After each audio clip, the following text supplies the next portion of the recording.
안녕하세요.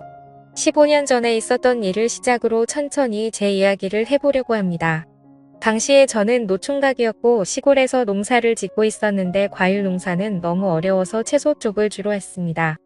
제가 주로 농사를 짓던 건 배추였는데 배추 가격이 지금처럼 비싸지 않아서 그때 당시만 하더라도 그렇게 큰 돈을 벌 수는 없었습니다. 그래도 땅이 넓어서 나름대로 먹고 살만한 수준으로는 농사가 잘 됐던 것 같아요. 가지고 있는 땅이 워낙에 넓은 편이다 보니 이 모든 걸 혼자 하기가 당시에는 상당히 벅찼습니다. 그래서 안 되겠다 싶어서 마을 사람들에게 서로 품앗이를 하며 부탁을 하려고 했는데 마을 사람들조차도 서로 자신의 농사일이 바쁜 터라 그마저도 어려운 상황이었죠. 그래서 저는 어쩔 수 없이 일당을 주고 일하는 사람을 고용하기로 마음먹었습니다. 그래서 고용업소에 전화해서 일주일 정도 사람이 필요한데 사람 한 명만 보내줄 수 있냐고 물어보니까 농사 쪽은 남자들이 안 가려고 한다면서 아줌마 한 명을 보내준다고 하더라고요. 일당도 비싸게 줘야 하던데 아줌마들도 일을 잘하냐고 물어보니까 걱정하지 마라고 말하며 또뜰한 사람으로 보내줄 테니까 일당이나 두둑하게 챙겨달라고 말하더군요.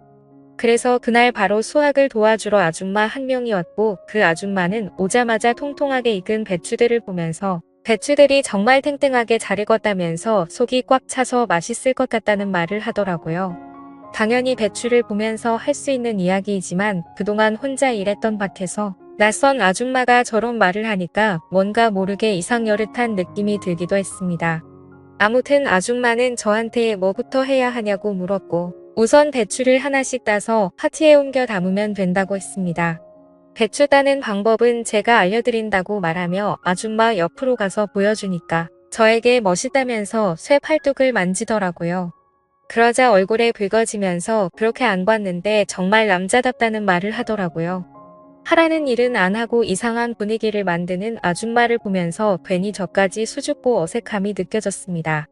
아무튼 그렇게 배추밭에서의 일이 본격적으로 시작됐고 아줌마는 배추를 하나하나 정성스럽게 잘 따냈습니다. 일하던 중 드디어 점심 먹을 시간이 돼서 중국집에서 시켜 먹겠다고 말하며 짜장면 짬뽕 중 뭐가 좋냐고 물어보니까 아줌마는 짬뽕이 좋다고 하더라고요. 그렇게 저희는 짬뽕 하나 짜장면 하나 시켜서 배추밭 근처에서 점심을 먹었는데 짬뽕이 너무 안 됐다면서 고추 있으면 좀 달라고 하더라고요. 저는 순간적으로 뜨끔했지만 한켠에 고추도 조금 기르고 있었기 때문에 하나 따서 줬는데 고추가 아주 큼직하게 좋다면서 제 눈을 똑바로 쳐다보면서 말하더라고요. 이 아줌마의 모든 행동과 말이 뭔가 좀 애매하게 다가오는 것 같았습니다. 우리가 평상시 쓰는 말이고 우리가 평상시 하는 행동 같았지만 저 아줌마가 하면 뭔가 다른 느낌을 준다고 해야 할까요? 타고난 은탕함이 있는 여자 같았습니다. 그러다 보니 괜히 별것도 아닌 것 가지고 이상하게 느끼기도 하고 기분이 야릇해지면서 어떨 때는 긴장돼서 땀까지 흘릴 정도였습니다. 그렇게 점심을 먹고 다시 일을 시작했는데 뜬금없이 아줌마가 저에게 휴대폰으로 드라마를 볼 수 없냐고 물어보더라고요.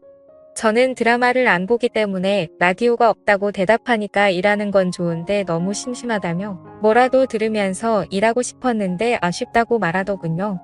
그러면서 저에게 말을 걸기 시작했습니다.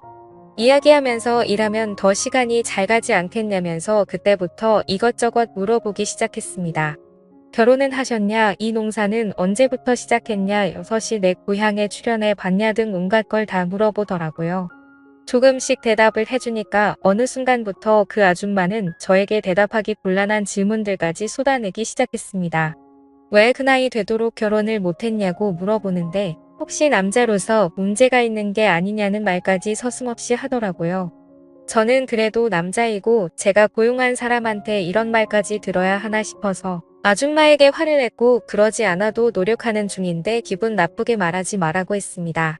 비록 농촌 가겠지라도 아무래도 슬슬 결혼은 해야 할 것 같다는 생각이 들어서 이곳저곳 수소문을 받지만 농촌으로 결혼을 오려는 여자는 없었다고 말했습니다.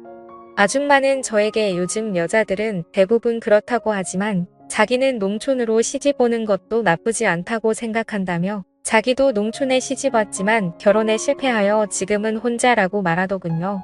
그러면서 아줌마는 그런 외국인 아내랑 결혼할 생각은 안 해봤냐고 하며 요새 그게 대세라고 하더라고요. 지금은 국제결혼이 조금 시들어지긴 했지만 그때 당시만 하더라도 국제결혼이 정말 유행이었습니다. 많은 농촌 남자들이 외국인 아내를 만난다고 말하길래 나는 아줌마에게 그러지 않아도 나도 외국인 아내라도 맞이해볼까 해서 국제결혼에서 주관하는 베트남으로 잠시 떠난 적이 있었다고 말했습니다. 그곳에 가서 정말 마음에 맞는 베트남 여자라도 만나서 결혼을 해야겠다고 생각했는데 제가 좀 찍어놓은 베트남 여자를 같이 갔던 마을 노총각이 뺏어가듯 했다고 말하니 아줌마는 나에게 참 답답하다면서 용감한 자가 미인을 얻는 거 모르냐며 그때는 먼저 더 적극적으로 다가갔어야 한다고 말하는 겁니다. 그래서 저는 솔직히 여자들은 너무나 어려운 존재라고 말하며 농사일이나 해봤지 여자들에겐 어떻게 대해야 하는지 아무것도 모르겠다고 말하니까 아줌마가 갑자기 주위를 살피더니 그럼 어떻게 대해야 되는지 한번 몸소 가르쳐줘도 되겠냐고 하는 겁니다. 그래서 저는 그 모습에 놀라 대체 뭘 어떻게 하실 거냐고 하길래 아줌마는 제 어깨에 손을 올리고 제 주변을 돌더니 살금살금 다가와서 어느새 아줌마 얼굴이 제 얼굴과 맞닿으려는 그 순간이 되어버렸습니다. 저는 당황해서 눈을 감아버렸는데 아줌마가 어서 눈 뜨라며 저를 툭툭 치기 시작했고 깜짝 놀란 저와는 다르게 아줌마는 별것도 아닌 거에 왜 그러냐고 하더라고요. 여자를 안 만나본 티가 난다면서 이렇게 순둥이처럼 행동하면 여자들이 싫어한다는 조언을 해주더라고요. 그리고는 이내 아줌마가 자긴 어떠냐면서 이렇게 봐도 그쪽이랑 10살 정도밖에 차이 안 날 것 같다면서 자기는 충분히 저한테 시집와도 잘할 자신 있다고 하는데 저도 한참을 고민하게 되더라고요. 이걸 고민하는 제 모습을 보면서 스스로 자존심도 상하고 너무나도 짜증났습니다. 갑작스레 저한테 시집을 오겠다는 그녀의 말에 모든 게 다 빠르게 휘몰아치는 느낌이 들었거든요. 저는 그런 아줌마의 질문에 아무런 말도 제대로 하지 못했고 어느덧 오늘 일은 거의 마무리가 됐습니다. 아줌마는 저에게 내일은 다른 아줌마가 올 수도 있다고 말하며 일당을 받고 갔고 저는 집에 와서 자꾸만 그 아줌마 얼굴이 아른거리더군요. 그리고 왠지 모르게 다음 날도 그 아줌마가 왔으면 좋겠다고 생각을 했죠. 그리고 드디어 다음 날이 되었고 저는 어제 왔던 아줌마를 기다리고 있었는데 오늘은 그 아줌마가 아닌 다른 아줌마가 왔습니다. 이 아줌마는 정말 말없이 일만 열심히 하다가 갔고 다른 아줌마들도 그렇게 기억에 남는 분이 없었습니다. 그렇게 거의 일주일이라는 시간이 흘렀고 드디어 마지막 날이 됐습니다. 오늘은 정말 처음에 왔던 그 아줌마가 다시 오기만을 바랬는데 하늘이 제 기도를 들어주셨던 건지 정말 그 아줌마가 다시 나타났습니다. 그러면서 나에게 잘 있었냐고 말하며 우리는 신나게 농사일을 해나갔습니다. 곰곰이 생각해보니 저도 저 아줌마가 마음에 들었고 마지막 날이니까 기념이라고 제가 술도 한잔 하자고 제안을 했습니다. 왜 그런 생각이 들었는지 모르겠지만 진짜 이 아줌마란 평생 이렇게 일해도 재밌겠다는 생각이 들었어요. 일을 마무리하고는 저희 집 평상에 앉아서 그 아줌마와 함께 술을 마시게 되었고 술을 먹고는 결국 실수를 저지르고 말았습니다. 다음날 이른 아침에 저희 집에 놀러온 옆집 부부가 저의 잠을 깨우더니 같이 한 방에서 자고 있던 아줌마도 부스스한 상태로 따라 나온 것이었습니다. 그러면서 도대체 이른 아침부터 누구냐고 하길래 저는 너무나 당황스러워 아무 말도 못하고 있으니 쥐도 새도 모르게 장가간 거 아니냐면서 그것도 아니면 숨겨둔 마누라가 있었냐고 말하는 겁니다. 저는 옆집 부부에게 그런 게 아니라고 해명했지만 그 나이 될 때까지 결혼 안 하고 산 이유가 이거냐고 말하더라고요. 저는 도대체 무슨 소리를 하냐면서 그런 거 아니라고 끝까지 오해라고 했지만 아니긴 뭐가 아니냐며 우리 마을 신문에 대문짝으로 나올 만한 이야기라고 하면서 깜짝 놀랐다고 하고는 돌아갔습니다. 그 뒤로 그 소문은 온 마을 사람들 귀에 다 들어가게 되었고 저는 그 아줌마에게 마음도 있겠다 소문도 다 퍼졌겠다.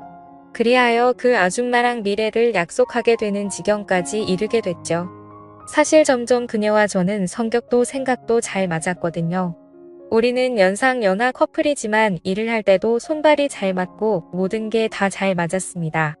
이 이야기가 벌써 15년 전 이야기이고 우리 부부에게 태어난 첫째 아이가 벌써 중학생이 됐으니까 세상 돌아가는 거 참 빠르다고 생각합니다.